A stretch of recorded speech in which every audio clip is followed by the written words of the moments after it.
Glad you're with us. Monday, the Huddle on ESPN Upstate. Greg McKinney, J.C. Shurburtt, and Lonzo here.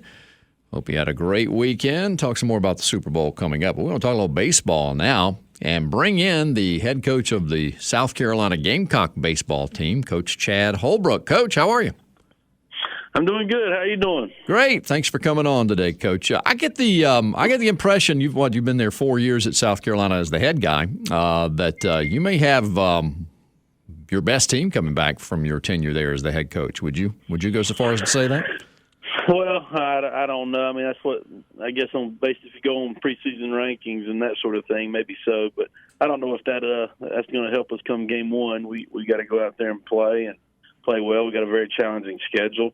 Our pitching staff has been spoken about quite a bit over the course of the preseason, and we certainly feel like we have some talented guys there. But they gotta go out and throw well too. So I don't know if you earn anything in the off season or in the preseason when it comes to what you're going to accomplish during the season. And what I mean by that is anything that's said about you or written about you. Our guys have worked extremely hard in the off season and invested a lot of effort, and I think that's prepared them for the season. But now they got to go play well and put all those expectations aside and put all the rankings and understand that really, at the end of the day, doesn't mean anything, and see if they can go out there and play and perform up to their best of their ability and come together as a team and all that sort of thing that always us coaches talk about. And, I think we're excited for the season. I think we're getting close to being prepared for the season. Now we got to go out and see where we stand and hopefully play well. Let's talk about that pitching you mentioned, and you've got a lot of guys coming back like Clark Smith and Tyler Johnson and Adam Hill. And Will Crow you get back. Tell me about him and how he looks now compared to the way he was before his surgery. Well, Will his velocity's actually increased, and he's throwing the ball a lot harder than he did before his surgery. I think he's improved quite a bit. His body's in much better shape. Like I said, he is throwing the ball harder. I think his command of his off-speed pitches has been improved as well. So I think we're getting a better version of Will Crow, for this season based on where he was a couple years ago before he went down. So we're excited about that. He's experienced. He's won some big games in the SEC. He's pitched on a big stage. So I think he's ready to bounce back and have a strong year for us. And he certainly worked awfully hard on his rehab to put himself in this spot, and hopefully he'll go out and throw well. When will you decide on your Friday, Saturday, Sunday rotation? Will you push that up till right before the game, or how late? No, well, we're gonna have to decide either middle to late this week. Or I would think just to prepare them a week in advance and get them on their routine. That being said, it doesn't mean too much to those guys, nor does it me. I'm still certain right now that Adam Hill will throw on Sunday to start the season, even though he's been every bit as impressive as Clark and Will. But we'll pick between Clark and Will for the Friday night start as far as who's going to start game one. But that may rotate as well as we go through the course of the season. I'm awful lucky to have two really, really good guys, and I think they're both obviously capable and both have pitched on a Friday night in our league, so they know what that's all about.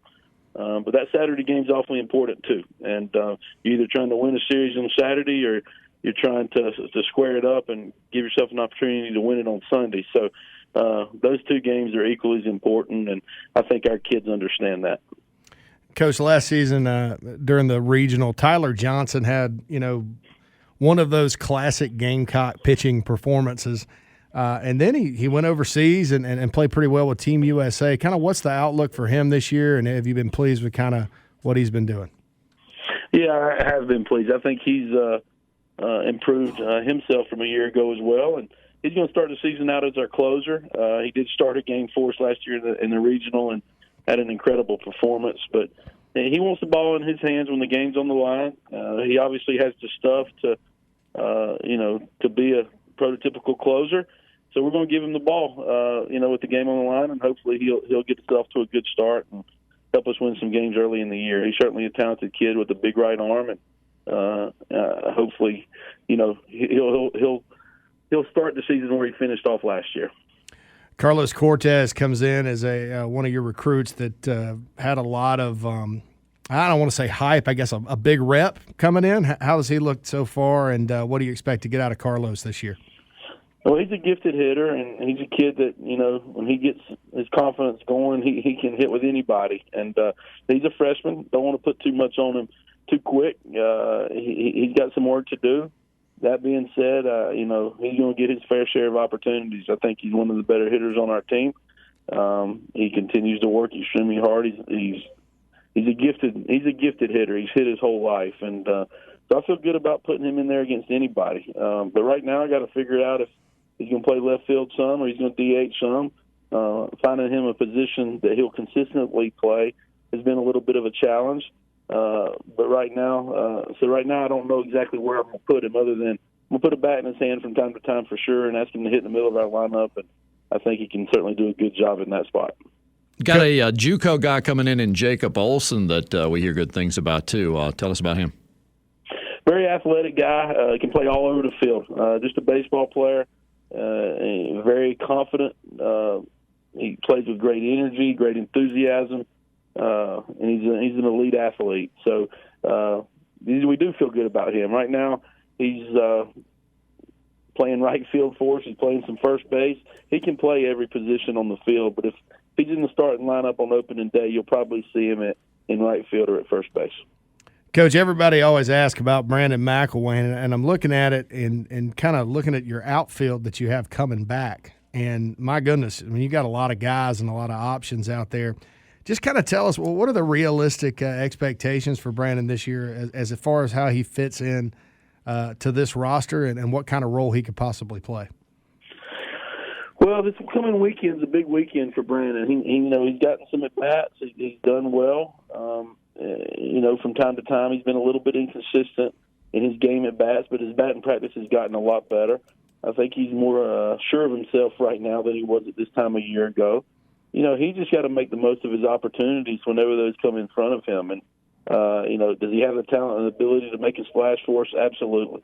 But he's got to put himself in that position, and that starts this weekend with our last three scrimmages. He's not quite in the conversation to be an opening day starter, but he's got to play well, this weekend to get himself in that conversation. And if he does, over the course of the preseason or the pre-conference part of our regular season, we'll get him in there from time to time, and hopefully he can get hot. But he has the ability, certainly, to make a splash. But Jacob Olson and Danny Blair and Carlos Cortez, those guys are a little bit ahead of him just because they went through the fall. They got a lot more at bats under their belt, and right now are more prepared than Brandon.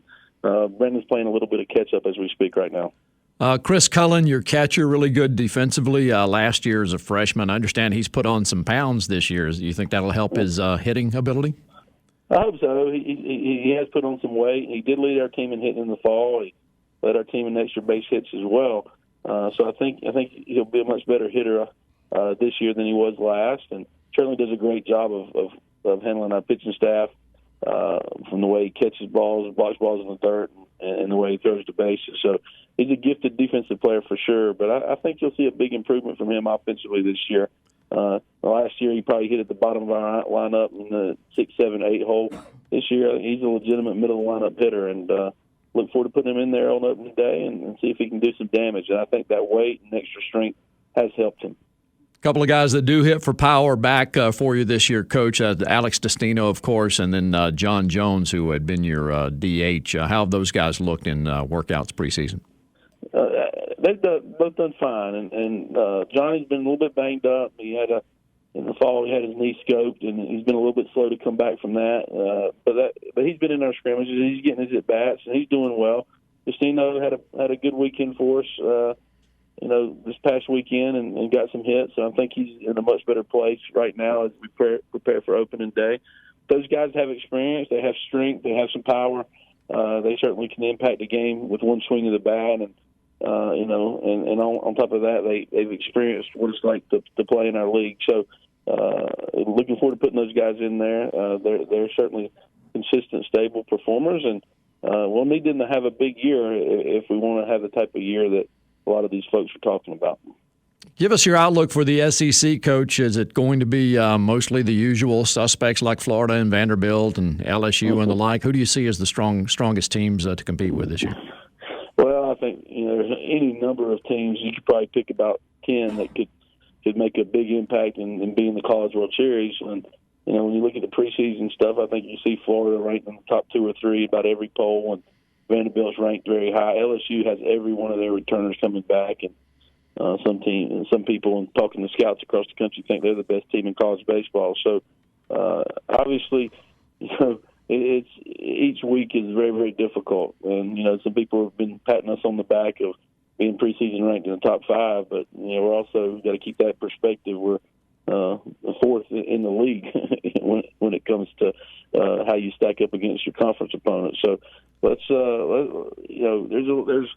a lot of great teams, a lot of great newcomers. Ole Miss is not even being highly thought of right now. I think they're in the top 25 in some polls, but they've had the number 1 recruiting class in the country join their program this year. So it's a tough league for sure, and a lot of great baseball teams and a lot of great universities in our league. And hopefully we'll all have big seasons and play well in NCAA tournament time. Last year we stubbed our toe a little bit in super regionals.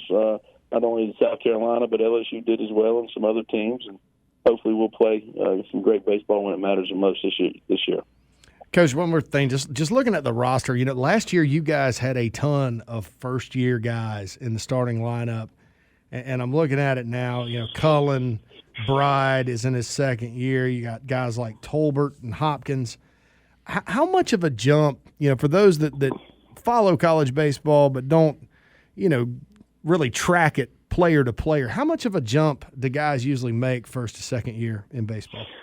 Well, I think it varies on the individual and how hard they worked in the off season and how much weight they put on, or how much more mature they got, or did they, they really work hard in the weight room? Did they improve their skills in the summer and go out and play summer ball? It's all kinds of different factors that factor into how much a kid improves. You usually don't stay the same. I mean, you're either going to improve or you're going to go the other direction. And I think TJ's ready to have a great year. LT's Tolbert's much stronger than he was a year ago. He's put on some good weight, and I think ultimately that's going to tell the tale on if we have a special year or not. Well, those newcomers last year, are they much improved? Are they better? Are they ready to take that next step and be an elite performer? And if they are, I think we have the makings of a special team. If they kind of just stay where they're at, or even go backwards a little bit, we'll find ourselves in some difficult moments. So we'll see. But those kids have worked hard, and I think they're ready to go and ramp it up a notch and play a little bit better and with more maturity than they did a year ago. They're certainly exciting players to be around for sure. Now they got to go out and perform and show it on game day. Coach Chad Holbrook, you opened the season a week from Friday against UNC Greensboro in Columbia. Coach, good luck. We appreciate it. We'll stay in touch. Thank you.